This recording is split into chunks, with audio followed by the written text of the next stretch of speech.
Good afternoon, everybody. I'm Muriel Bowser. I am joined by members of my public education team and members of my staff.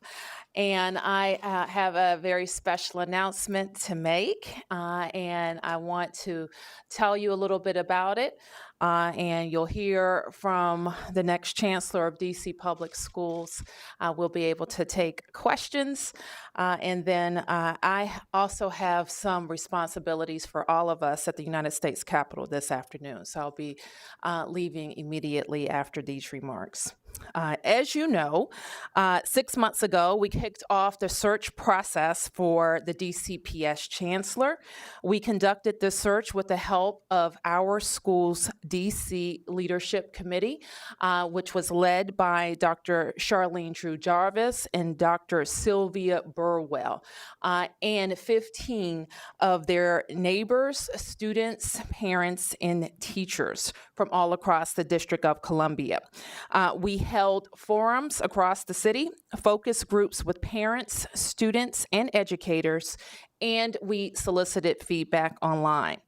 Over the course of this process, we received interest and applications from educators and leaders from both here in DC and outside of the District of Columbia.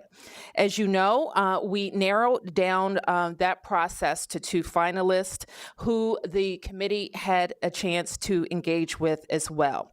Today, I am excited to announce that I have selected Dr. Louis Ferebee as the next DCPS Chancellor. Please join me in congratulating Dr. Ferebee. Some of the things that we heard from the committee, both in their interactions with people and the report that they delivered to us, were that families and educators want a chancellor with a strong background in urban education, someone who will be very focused on closing the achievement gap and increasing parent and teacher engagement and creating new partnerships, and someone who can strengthen pathways in DC to college and increase career readiness. When I looked at Dr. Ferebee's background and experience, I believe strongly that he matches what our community wants and needs most and is able to come and do great things with us and for our students, families, and educators. Dr. Ferebee is coming to Washington, D.C. from the Indianapolis Public Schools, where he has served as the superintendent of IPS since September of 2013. He is the son of educators, and he will tell you that he is proud to follow along in the family business. He started his career as a classroom teacher and then worked his way up through public education as a principal, regional superintendent, chief of staff in the Durham Public Schools before becoming the superintendent of the Indianapolis Public Schools. In Indianapolis, Dr. Ferebee oversaw the creation of programs and partnerships to increase college and career readiness, worked to create internships and apprenticeships aligned to the state's current and future workforce needs, significantly increased the number of students attending early education programs, negotiated a contract that gave teachers their first raise in 5 years, and collaborated with the mayor's office, the Indianapolis City Council, and state legislators to introduce new funding, accountability, and school models that reduce the number of low-performing schools in Indianapolis. We are very excited to have him join our team, and we look forward to ensuring our community has an opportunity to meet and get to know him as soon as possible. With that, I would also like to take a moment to thank Dr. Amanda Alexander for her tremendous commitment and service to the people of the District of Columbia. Please give her a big hand.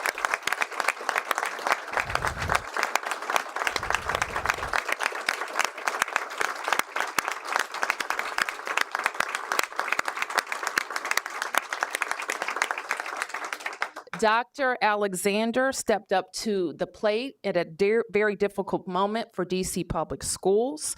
She ensured that we were able to finish the school year strong, start this school year on the right foot, and ensure that policies that needed revision to regain the public's trust were put in place or well on their way.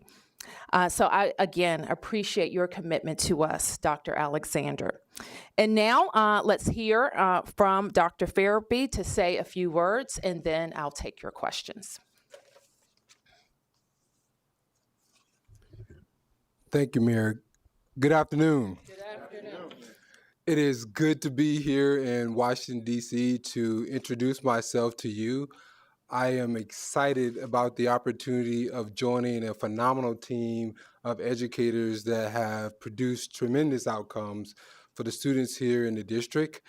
As we scan the nation and we think about urban education in cities that are serving students and families well, DCPS is at the top of the list. And I am pleased to be joining a team that has not only produced better outcomes for students and families as relates to academics, but also other areas as well, especially the whole child.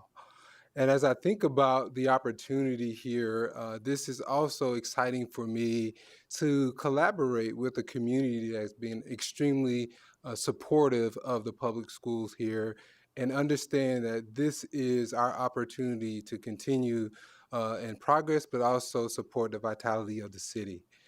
I am thrilled to be joining the team, but also to work with a mayor who has had a track record of understanding and recognizing how important the public school system is to the city.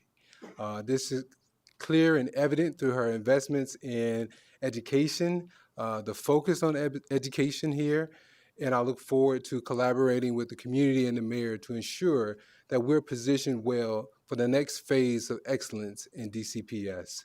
I also look forward to ensuring that I have opportunity to hear and listen from our parents and our students and our staff. Got students here today.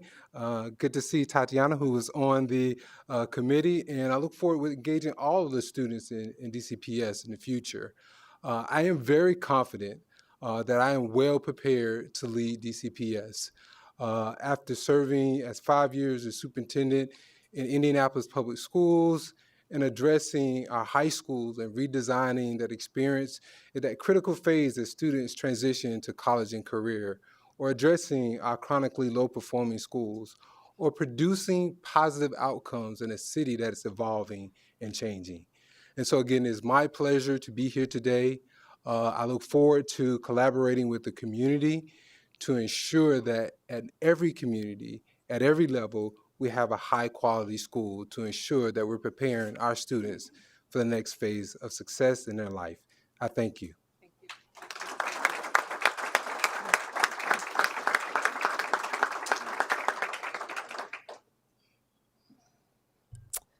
Okay, I'll take your questions. Yes. What was it about Dr. Ferebee that kind of tipped it in his favor for you? What is it about him that makes you think he's the perfect person to lead the school? Well, I think Dr. Ferebee presents with a long record of success and focusing on some of the issues that are very critical to DCPS at this time. And first of all, he has led a system of 32,000 students and faculty and staff. In leading a system like that is very important to the success of a DCPS Chancellor as well. But Dr. Ferebee has talked a great deal about his experiences focusing on low-performing schools and moving them. Also on preparing his system for training kids to leave the public school system and be ready for work.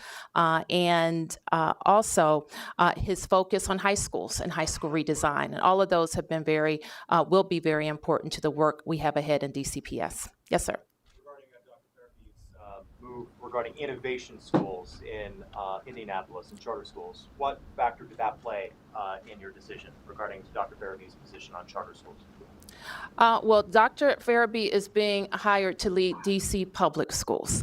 And so we are, of course, a city that has two very vibrant sectors and sectors that are both improving. So that's a very important point. But my focus with Dr. Ferebee is on how he will lead DC Public Schools and certainly build on the work that we have done in the Deputy Mayor's office on collaboration between the two sectors. The idea about the two sectors, traditional public and public charter schools, all public schools, all public dollars, is that they learn from each other and that they make each other better. And that is the work that our collaboration committee will continue to focus on.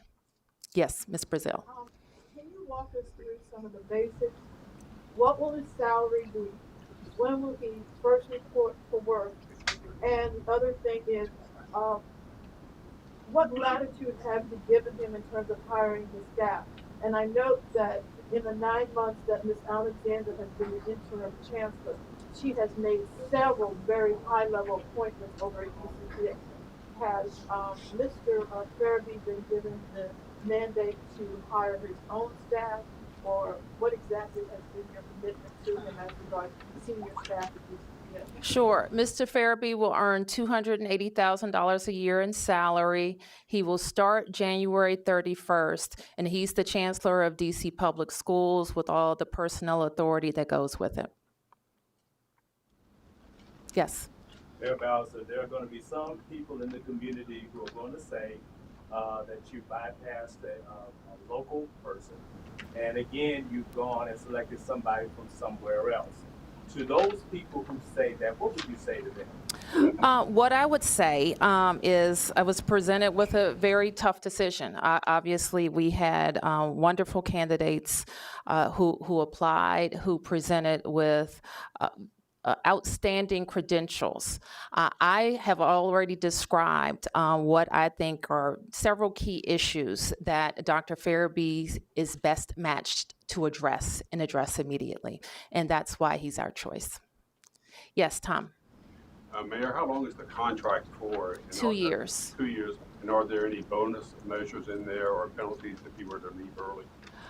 The chancellor, just like previous chancellors, will be able to earn a bonus, and I believe the language says that he can walk away or we can walk away at any time. It's pretty standard.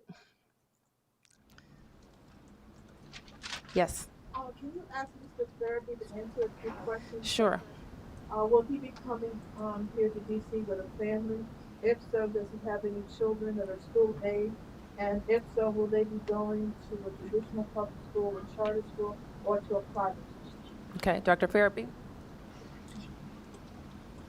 Yes, so my wife and my son and I will be transitioning to the district, and the plan is for my son to enroll in school in the district, either through his neighborhood by right school or through the lottery process, as all students and families are required to do so in the district. Yes, Tatiana. 1 second, please. Tatiana. This is a question for Mr. Ferebee. I know that you will have a tight schedule in the first few months, but what is your goal or your strategy to prioritize students and making sure that you meet with students, especially on the secondary level? Yeah, thank you for asking that question. And hearing from our students is paramount for me understanding what our challenges and opportunities are and where we're meeting the needs of our students. And so I rely on student leaders like you to convene a leadership council of secondary students that I can engage with outside of the school day. And then I look forward to spending time with you in your high schools as well. And perhaps, as discussed, I will reprise my role as a teacher and go into the classroom and spend time with students directly in that capacity as well. Yes, ma'am. So I was reading a little about your work in Indiana and kind of the relationship that you've had with the schools there. Now, I understand from the teachers' unions there that you all had a contentious relationship. Is that planning to change here? What's your statement on that? Not sure who you talk with, but that's very inaccurate. We've actually just completed a very friendly collective bargaining process and the goal of reaching agreement that will yield significant increases in teacher compensation that the Board of School Commissioners in Indianapolis will vote on in either December or January. That is a commitment that was made as a result of many months of discussion around teacher compensation. But we have also collaborated on other areas as well, such as our teacher evaluation instrument or professional learning in the district. So I am very confident that the president of our teacher union and association would be able to speak very positively and favorably to the relationship of the administration and myself with the teacher union. Just to be clear, I spoke to them. Just to be clear. Thank you. Dr. Ferebee, in Indianapolis, you had top administrators reapply for their jobs upon coming into your position. Would you plan on shaking up central office here in DCPS? So again, I want to be clear about any strategies that have been implemented in Indianapolis Public Schools are not solutions for DCPS. And so it's not my intent to transport the strategies from Indianapolis as the panacea for moving us into our next phase of excellence. I don't come to the table with assuming that I have all the answers. And so for me, the first priority, as outlined today, is getting to know the community, connecting with my family here, reconnecting with higher ed institutions where I have relationships. And so that is the heart of my work, and ensuring that I'm asking the right questions. So collectively, we can determine what's the best path to move the district forward. Mr. Lewis, earlier this year you withdrew as a potential candidate for Los Angeles. Were you looking to change schools? Did you apply for this job, or did the city seek you out, the district seek you out? So in Los Angeles, I was actually encouraged by a school board member to consider the opportunity in Los Angeles. I did not formally apply for that position, but then when I had an opportunity to have conversations with the school board, I realized that that was not the match for me. I did submit a formal application for the position of Chancellor and was encouraged to do so by many others in the education community here. But as I highlighted earlier, was very much so attracted by the exceptional staff here and the progress being made. And again, I want to highlight the fact that not only we are experiencing a drumbeat of continued academic success, but we've heavily invested in social emotional learning and other facets of developing our young people. And then the mayor. I am here to work with an exceptional leader who understands public education and has made tremendous investments in public education. Follow up, and what is your policy in dealing with the news media? Do you tend to work through staff members and press people, or do you tend to speak to reporters given any what time you might have available? What's your opinion of the media? And so in Indianapolis, in Indianapolis, we've established that the media has a job to do and I have a job to do. I'm going to do what I can to make your job easy, and I would expect you the same for you. What I have emphasized, though, is that I am an ambassador, I am a champion for sharing the good news of the district. And so I have high expectations of the media to share a balanced perspective on our students. And oftentimes that's not the case in urban school districts. And so what's not happening right often is the prevailing headline. And I push on the media to ensure that that is more balanced. I do have a monthly media briefing with the media in Indianapolis, where I invite them in to discuss key strategy and initiatives in the district and get opportunity to respond to questions. So I would say I've been very accessible, but accessibility with reason. Can I follow up on Tom's question?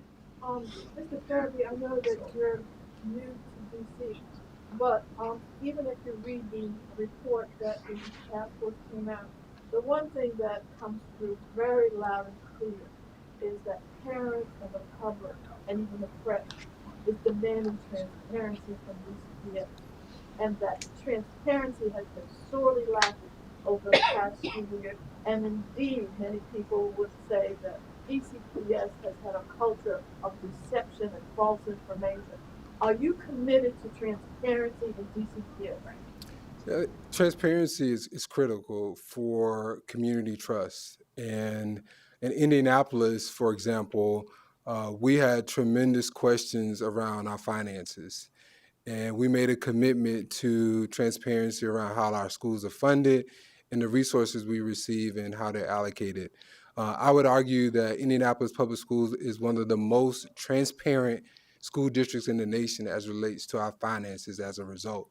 And I expect that same level of transparency to translate to my work here in the district. Again, I think it's the primary way we build confidence. It is one way to ensure that our levers of equity are transparent to the community. And again, I also believe that is one way that we can continue to keep our community engaged as well. So again, I believe transparency is paramount. I'm sure you've done research on the schools, and while there has been progress here in DC, there have been problems as well with graduation scandals, enrollment problems. What are your thoughts about those issues that are facing you, the biggest problems that are facing you as you take over this school system? Yeah, so we're obviously not at a point where we're ready to run a victory lap, but we do have a strong foundation that we can build upon. We've seen steady progress in our elementary grades. We've seen students performing better in middle grades. And so we are on a path that students have the prerequisite skills to be successful in high school. But our responsibility to ensure that we keep with that same pace, ensure that students are prepared for high school and also have an exceptional high school experience and prepare for college and career. And so I believe that we have created the framework to continue the success that we've experienced in our elementary grades and our middle grades, and not to mention, as we expressed earlier, the commitment to early education. The sooner we can begin to address early literacy skills, we know that students are going to be more successful in the continuum of K-12 in the district. Okay, Tatiana, I have the last question. Okay. No, you have one, please. Okay. How long will you be continuing to work in Indianapolis for? You start here January 31st. You know your last day yet in Indianapolis? Yes, so we're still having those conversations with the Board of School Commissioners of Indianapolis. The plan is to ensure that there are days built into my calendar between now and January 31st to have some transition time and to spend more time here in the district. As that information is being finalized, will be shared with the mayor, and expect to, again, have significant time to engage with the community prior to the January 31st start date. Dr. Ferebee, you have a degree from GW. What's your sort of relationship with DC coming in? And so, I'm really careful about the relationship with George Washington University. I'm a proud graduate of GW, but I don't want to give the impression that I will lean towards GW as the only strong partnership that needs to continue to be cultivated here in the district. We have a fine cadre of higher ed institutions that I think can be instrumental in the high school work that needs to take place to ensure that our students are prepared for college and career. I am biased to the notion that as much as possible, we should blur the lines between K-12 and higher ed. And it's important for me to have those relationships with all our higher ed institutions.